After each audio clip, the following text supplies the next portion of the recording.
L'élite masculine dans cette 37e édition du marathon de New York. C'est parti avec Stefano Baldini, Paul Tergat et Enric Ramala, les trois favoris. Il y a également pas mal de challengers. Ils sont une grosse quinzaine à pouvoir prétendre à la victoire finale. Et on retrouvera tout au long de ces 42 km 195 notre envoyé spécial.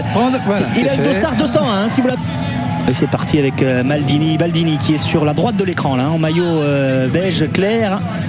Avec les gants blancs, l'Italien, 35 ans, sans doute une de ses dernières occasions de venir ici briller à New York. Les personnes seront moins brillantes dans quelques temps, et notamment vers l'arrivée, mais c'est un grand plaisir de participer à cette épreuve. Mais il y a plus de 95% des... Puis que la limite horaire le permet également.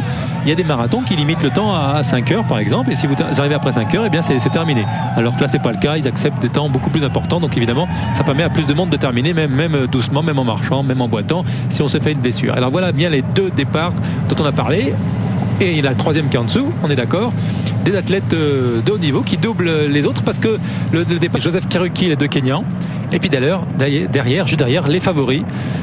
Kevlezigi, l'américain, Enric Ramala, le sud-africain, Stefano Baldini,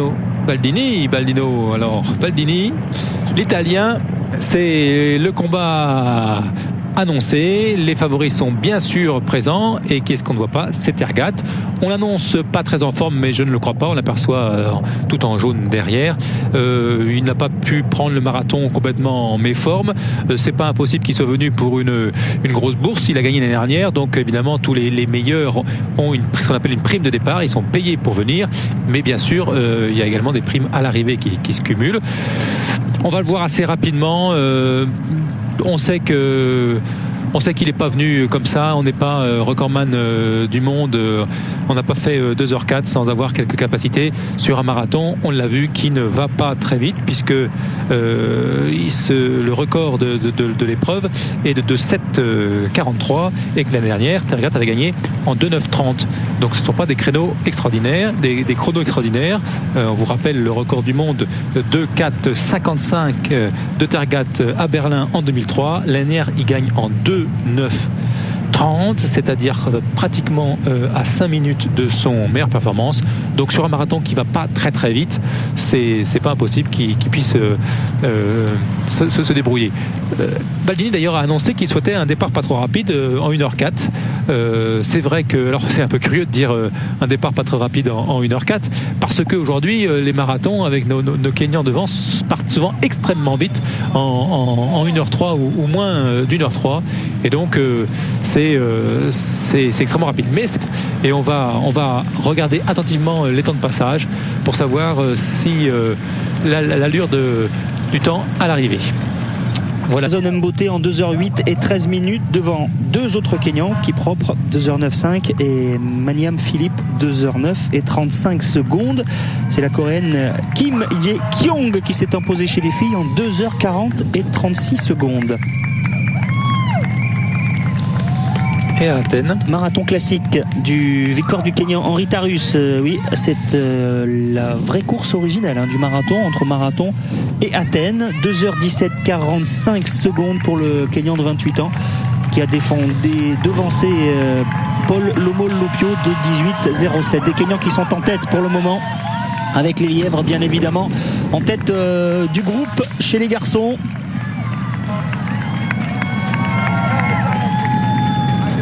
On retrouve les principaux favoris, notamment Enric Ramala qui est là avec son bonnet bleu en 3e position de la course, qui est parti depuis pratiquement 16 minutes maintenant. On va retrouver dans quelques instants Dominique Chauvelier avec le premier ravitaillement important. On aperçoit Stefano Baldini avec une gourde qui est tombée. Ça se bouscule, personne n'est tombé, mais des gourdes sont tombées. Baldini est sur la droite de l'écran là. Derrière, il est en ligne de mire. Enric Ramala, même s'il y a un concurrent qui est intercalé entre les deux. On a les deux lièvres. Le casque du caméraman. Un groupe très serré. Ils sont passés en 31 minutes aux 10 km avec Meb Kevlezigi, l'américain, Joseph Kiruki, le Kenyan, Julius Kubet, Paul Tergat, les Kenyans, Datan Redsaen, l'américain, Daniel Higo et Daniel Chiribo, les Kenyans, Marilson Gomez dos Santos, le brésilien, Raymond Kipchop, le Kenyan, Negussi, qu'on n'entend pas, on n'a pas parlé parce qu'il se cache, l'Éthiopien qui est aussi un des favoris de l'épreuve. Ala Kunpelper, l'Américain, et puis encore des Kenyans, Pablo Olmedo, le Mexicain, Francisco Potesta, le Mexicain. Beaucoup de coureurs dans ce groupe, et c'est bien qu'ils soient très très nombreux. Ils sont tous là, hein, les favoris. C'est vrai qu'Ailiou Negussi, on n'en a pas vraiment parlé, de l'Éthiopien de 28 ans, vainqueur à Boston l'année dernière. Il n'a pas terminé l'édition 2006 du marathon de Boston. Il est en embuscade. Il peut venir jouer les troubles faites, pourquoi pas, si Tergat est au marathon. Et devant, eh ben, c'est la bagarre. Devant chez les garçons, hommes, alors que Kibet, ça va être peut-être la même chose. Ils vont arriver au semi-marathon très très bientôt. Et lorsque Kibet, qui est le lièvre depuis le départ de la course, va s'arrêter, c'est pas impossible. On va peut-être le voir en direct. Passage pour l'instant vers le 20e kilomètre, ravitaillement du 20e kilomètre. Épongeage plutôt. Un peloton très très important, on l'a vu, on l'a expliqué pourquoi, parce que ça ne va pas très très vite, et ça peut jouer pour Tergat, peut-être, qui n'était pas au mieux de sa forme, mais qui est capable, avec un record à 2h04, tout en jaune à droite de l'écran, de courir en 2h10 bien évidemment et de finir très vite. De Baldini qui n'a pas un chrono extraordinaire, qui lui est à gauche, qui est un peu caché, couleur or peut-être, ou moins plus marron si c'est pas devant, hein. Et là pour l'instant, parmi les pourquoi pas un autre, quelqu'un qu'on n'attend pas, qui n'est pas capable de courir en 2h05, 2h06, mais qui est capable de gagner en 2h10. C'est le chrono qu'on a. Avocat de Johannesburg, Tergat a du mal à s'accrocher. Baldini également, le petit coup d'œil derrière pour voir comment ça se passe. Il faut pas se retourner. Ouais, il vaut mieux. Il est peut-être en train d'hésiter là. Il faut pas se retourner. Amala. Il a permis. Regarde ce qu'il a fait comme ménage. Tergat revient. Tergat qu'on annonçait pas bien. C'est lui qui revient, qui sait qu'il ne faut pas que Ramallah s'en aille. Et il va aller le chercher alors que Youssef Galmin réussit à maintenir l'allure. Et ça revient. Ça revient, mais ça va repartir maintenant avec cette course très lente qui est passée en plus d'1h05 au semi-marathon. Je peux vous dire qu'on va assister à des grosses accélérations. Alors on va faire le point un petit peu. À chaque accélération il y aura un coureur qui sera lâché, et pourquoi pas Baldini qu'on il n'est plus là. Pas. Il n'est plus là, le champion olympique et champion d'Europe italien, voilà. Alors que Enric Ramallah est en train de discuter avec des compatriotes. On a Paul Tergat complètement sur la droite de l'écran. Rogers Rope est là. À toi, on a lâché Baldini. Alors qui c'est qui remet une petite couche maintenant? Combat de boxe en tête du marathon de New York. C'est maintenant attaque, ça va être attaque et contre-attaque sans arrêt. Et un par un, les coureurs vont lâcher, ne pas pouvoir tenir ce rythme endiablé. Ils sont passés en 1h, presque 1h06. Ils vont terminer en 1h03, mais 1h03 sur ce semi-marathon, eh bien, c'est autre chose qu'on a déjà un semi-marathon dans les jambes déjà. Il y a Daniel Yego qui est Kenyan également, qui est à côté de Ramallah. Oh, il n'est pas Kenyan, hein, Enric Ramallah, il est bien sud-africain. Il disait qu'il parlait avec ses compatriotes tout à l'heure, avec ses collègues de marathon. Tergat, il est complètement à droite, en jaune. Et il est toujours là. Mais là, on a accéléré quand même. Celui qui a fait les frais dans cette opération, c'est Stefano Baldini. Oui, parce qu'ils sont tellement nombreux que ça serait étonnant qu'il n'y ait pas un de ces coureurs qui gagne. Il serait quelques-uns. Baldini pourrait espérer qu'il craque et revenir sur la fin. Mais là, c'est pas possible que tous craquent. Là, maintenant, c'est chacun pour soi. Voilà, c'est chacun pour soi. C'est Yego maintenant qui en met une couche. Et forcément, un de ces athlètes va réussir à tenir le plus longtemps. Et Stefano Baldini va nous faire la course qu'il a l'habitude de faire. Une superbe course, mais pas en première tête. Pas en tête de la course. On n'est pas au championnat du monde, on n'est pas aux Jeux Olympiques, au championnat d'Europe. Donc le record n'a qu'à bien se tenir. Attention quand même, hein, le 30e kilomètre n'est pas très loin. Est-ce que votre acolyte néo-zélandais est toujours à côté de vous, Dominique? Non, j'ai lâché. J'ai lâché dans la montée du Queensboro. Bon, allez, on vous laisse, à tout à l'heure. À tout à l'heure. Ouais, là c'est difficile, hein, tout seul dans la première avenue, 5 km de plat. Il y a les encouragements, mais bon. Alors il se passe plein de choses en tête de la course, alors qu'on a aperçu le jeune américain de 23 ans, Dathan Ritzenhein, qui a été lâché, mais qui doit être le premier américain qui se le sera 8 en compagnie de Youssef Galmin, qui a malheureusement, en avis, un peu trop accéléré au 25e kilomètre pour pouvoir tenir. Alors que devant, c'est la bagarre chez les femmes où on a vu que Prokopka est partie. Elle est partie, elle a lâché grâce sûrement à son expérience Tatiana Aldir, l'Ukrainienne. Mais elles sont bien devant les trois autres filles. Catherine Dereba la course derrière avec Rita Jepto qu'on attendait à 25 ans, Rita Jepto, puisqu'elle a gagné Boston cette année, qui va sûrement faire une très bonne place, et Lydia Grigorieva, la Russe, qui a gagné à Los Angeles cette année en 2006 en 2,25,10, donc une allure pour elle, et qui connaît le marathon de New York puisqu'elle a fait 8e l'année dernière, et qui d'ailleurs qu'on a vu à Paris gagner l'année dernière en 2005. Pour l'instant, c'est le Brésilien, Gomes, qui est en tête. Marilson Gomes dos Santos, le Brésilien, qu'on n'attendait pas du tout à ce niveau-là. Est-ce qu'il ne nous fait pas un coup à la Youssef Galmin, c'est-à-dire grosse accélération? Il a pris pas tout à fait 100 mètres, mais regardez derrière, encore, regardez les clients qu'il y a derrière. Il se sent bien, mais on n'a pas passé encore le 30e kilomètre, et au 30e kilomètre commence le mur. Quelques performances de notre ami Gomes. 6e du marathon de Chicago en 2h08,48. C'est d'ailleurs son record personnel établi en 2004. Il avait pris la 10e place des championnats du monde à Helsinki en 2005 en 2h13,40. Marilson Gomes dos Santos, qui a résisté tout à l'heure à l'accélération d'Henrik Ramala, et il est resté longtemps en compagnie du Sud-Africain, de quelques Kenyans, et il a accéléré. Daniel Yego, Kinyanjui le Kenyan, avec Kyogora, Rogers Rope, et on a vu dans ce petit groupe de tête Paul Tergat, qui est rentré un petit peu dans le rang quand même. Il est toujours là, le recordman du monde, avec son maillot jaune à l'extérieur, là à droite, dans le groupe des poursuivants. Le voici ici. Sachant que Gomes n'a jamais couru à New York. Il ne connaît pas le parcours, et on vous l'a dit, la fin n'est pas facile, notamment dans Central Park. Si jamais il a un coup de barre, ça va être très difficile pour lui. C'est pas le cas de Yelena. Il a un très bon niveau, mais il ne connaît pas la fin de parcours. Donc pour lui, ça peut être une sacrée surprise. 20e miles pour Gomes, on s'en approche. On se dire que c'est bien parti pour conserver son titre. Gomes dos Santos, le Brésilien, lui est dans le Bronx, un petit peu derrière. Il a fait l'effort. Et c'est lui qui est en tête de la course masculine. Stefano Baldini n'est plus là, l'Italien, champion olympique, champion d'Europe depuis un long moment. Agathe, le recordman du monde, est dans le groupe des poursuivants. Alors ça fait bien longtemps qu'un Américain n'a pas gagné 1982, et il n'y a jamais eu de Brésilien qui a gagné New York. Ça serait une première fois, mais derrière, regardez ce peloton. Henrik Ramala est en avant-dernière position. On a Rogers Rope juste devant Ramala, Paul Tergat, Nefat Kinyanjui, le Kenyan.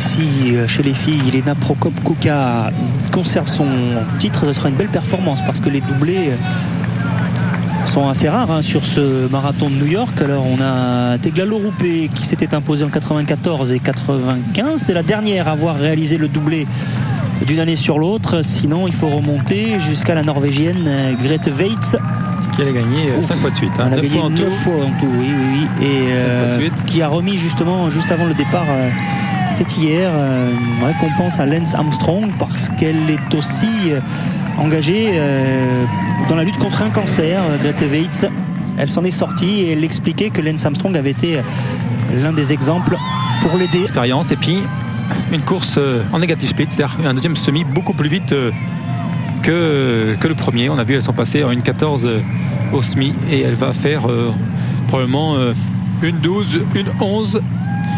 Yelena au deuxième semi, alors que Gomes nous fait qu'est-ce qui se passe dans sa tête là? On l'a vu se retourner 2-3 fois, il est tout seul, il a une meute de Kenyan à ses trousses, il est en tête du marathon de New York, lui qui n'a jamais gagné de marathon, le Brésilien Gomes dos Santos, et il est bien placé, il a l'air en bonne forme, il a résisté à l'accélération d'Henrik Ramala, il a distancé Rogers Rope, Ramala, Paul Tergat, et on est au 30e kilomètre, on l'a dépassé. On a dû passer le 30e kilomètre, et ça veut dire qu'il en reste 12. C'est long, très long, 12. Et comme tout à l'heure, les hommes l'ont en point de mire, et dès qu'il va ralentir, ils seront sur son dos. Mais il est en tête du marathon de New York. alors que c'est sa première participation. Il s'est senti des ailes peut-être un petit peu trop tôt. Il aurait peut-être dû attendre. Il s'est peut-être dit que les autres avaient une pointe de vitesse supérieure à lui. Il fallait qu'il les lâche. Donc il les a lâchés. Mais est-ce suffisant? Je ne crois pas. On sait que Ramallah est capable de faire un kilomètre ou 2 kilomètres extrêmement rapide. Et regardez comme il est derrière. Il se cache derrière Ramallah avec son bonnet bleu. Il garde des réserves, il s'économise pour pouvoir justement faire cette accélération terrible. Et j'ai bien peur qu'il remonte extrêmement vite sur Gomez à un moment donné. Nous ne sommes qu'au 30e, 31e kilomètre. Il reste une dizaine de kilomètres, 20 miles, 32 kilomètres. Nous sommes passés au 32e kilomètre. Et on replonge vers la 5e avenue, vers Manhattan, après ce petit passage dans le Bronx.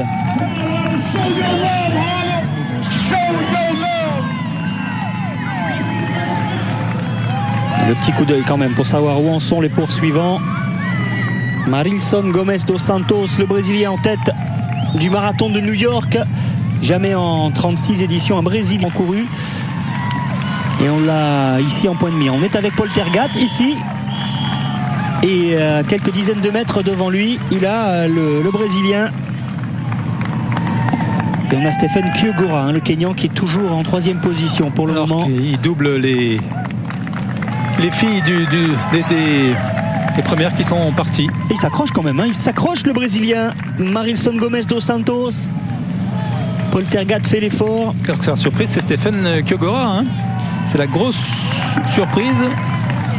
Parce qu'on ne parle pas de lui, mais il est là derrière Tergat et il suit Tergat. 31 ans, Stephen Kiogora, 4e en 2004 à Boston, 7e à Chicago avec un record personnel en 2h09 et 21 secondes établi justement à Chicago en 2004. C'est la surprise du chef, on n'attendait pas on n'entendait pas Gomez non plus. Gomez, lui, qui est en tête de la course. Alors c'est le suspense, comme l'année dernière, 2h01 de course. Il reste plus de 2 km, environ 3 km. Tergat là en point de mire, Tergat a les bras très très hauts. Un des hommes qui ont déjoué tous les pronostics. On attendait un duel Baldini, Tergat, Ramallah. On pensait qu'un outsider pourrait tirer profit de ce duel, mais on attendait plutôt un Kenyan. Et on retrouve un Brésilien, Gomez en tête. Et finalement Tergat, lui, est toujours présent. 2e pour le moment, à quelques minutes de l'arrivée.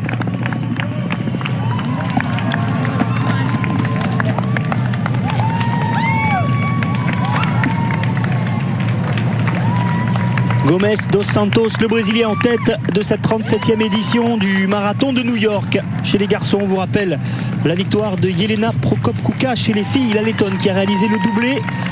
Après son succès en 2005, elle a récidivé en 2006 en 2h25 minutes et 5 secondes. Attention quand même pour le Brésilien Gomez, parce qu'il y a derrière le recordman du monde Paul Tergat en jaune qui va laisser le relais à son compatriote Stephen Kiogora. Peut-être un petit peu moins frais. C'est le manque de rythme aussi peut-être pour Paul Tergat en cette fin de course. Doit se faire sentir. Ça dure là dans les virages quand il n'aperçoit pas le Mexicain devant, ça doit lui sembler long. Ouais, le Brésilien, s'il le voit devant, il se pose pas de questions. Il est facile, Gomez. On a eu l'impression qu'il avait été surpris quand même de se retrouver tout seul en tête de ce marathon après l'accélération de Ramallah. Il est bien revenu. Il a eu un petit coup de barre à l'entrée sur Central Park qui s'est bien repris. On l'avait vu d'ailleurs à ce moment-là prendre un peu de ravitaillement. Est-ce que ça lui a fait du bien?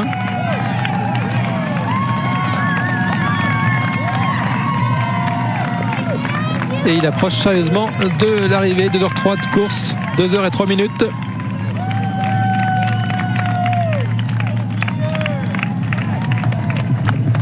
Ils sont pas très très loin, mais ils sont à une vingtaine de secondes et ces 20 secondes, ça joue. Il faudrait qu'ils puissent très sérieusement accélérer et j'ai bien peur que ça soit tout bon pour Gomez qui conserve ses 20 secondes d'avance.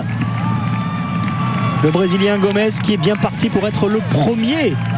Alors qu'il reste 2 km et 195 mètres à parcourir à Paul Tergat. On l'a vu passer au panneau des 40 km, un petit peu moins donc pour le Brésilien. Il va être le premier Brésilien à inscrire son nom au palmarès. 2 km de course. Évidemment, Tergat, s'il est suffisamment frais, peut terminer beaucoup plus vite, mais je pense qu'il aurait déjà accéléré s'il était capable de relancer. D'ailleurs, on a vu Stephen Kiogora, son compagnon kényan, qui va peut-être battre Tergat si Tergat est cuit. Et pourtant, pour les Kenyans, on peut vous dire que Tergat, c'est plus qu'une star. Donc pour Stephen Kiogora, battre Tergat, c'est presque une humiliation pour lui. Donc il doit être un petit peu embêté. Peut-être qu'il n'ose pas revenir sur Gomez.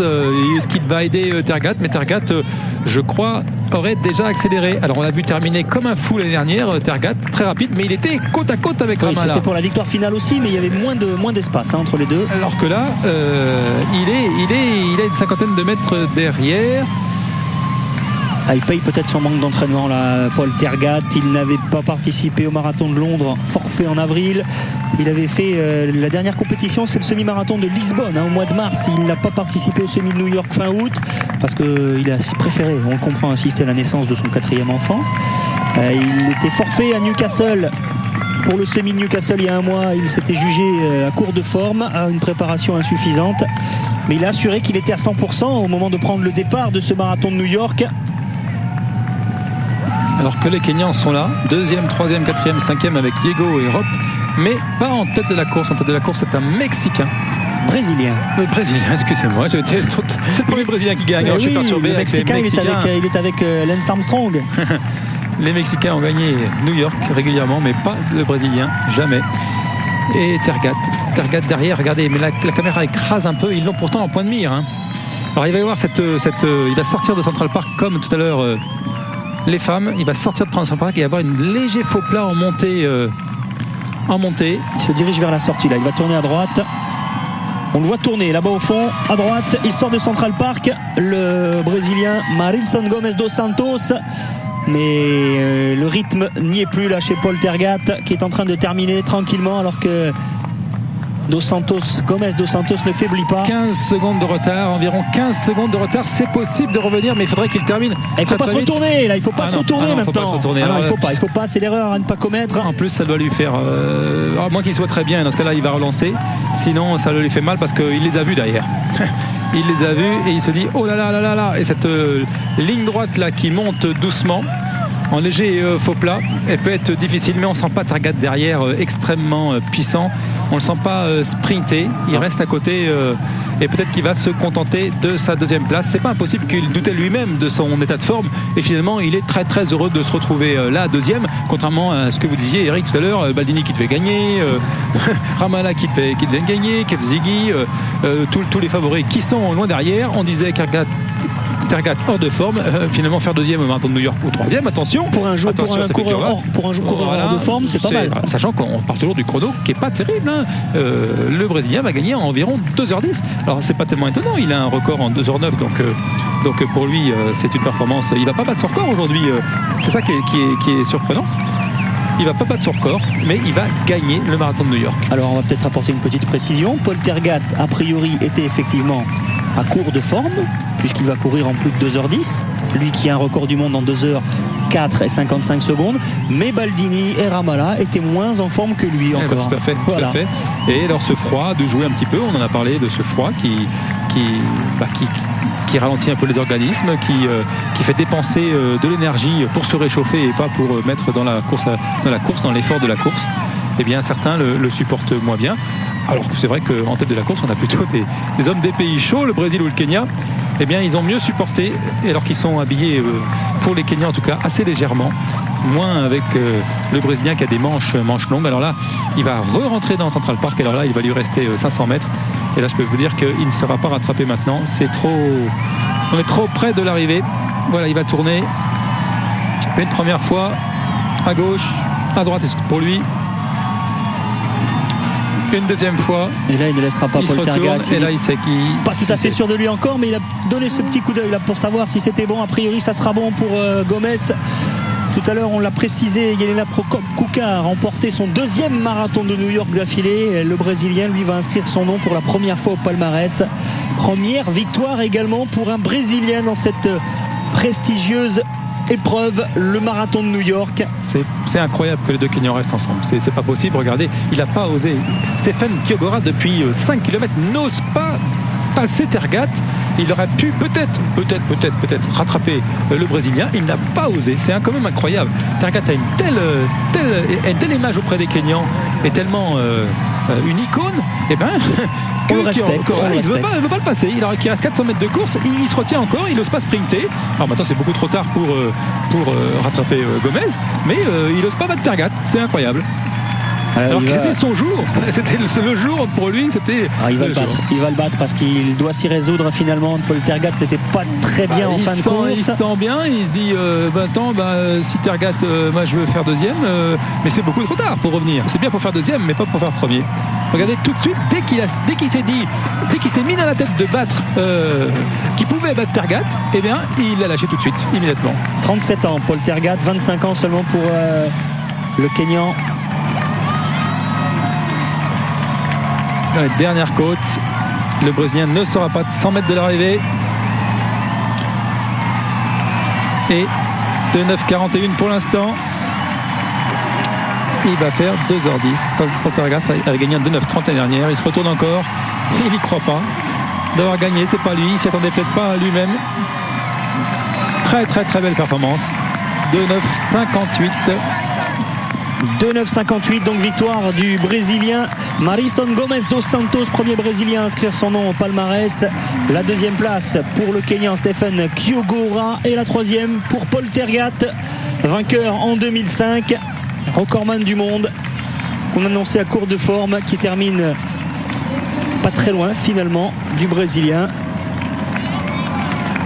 2,9,58, temps officiel donc. Pour l'étonnant brésilien, c'est la première victoire de Gomes dos Santos sur un marathon. C'est formidable qu'un nouveau pays, on a tellement vu les Kenyans devant, l'Italie, un Brésilien qui a gagné la corrida de Sao Paulo cette année quand même, célèbre cette corrida. C'est à souligner.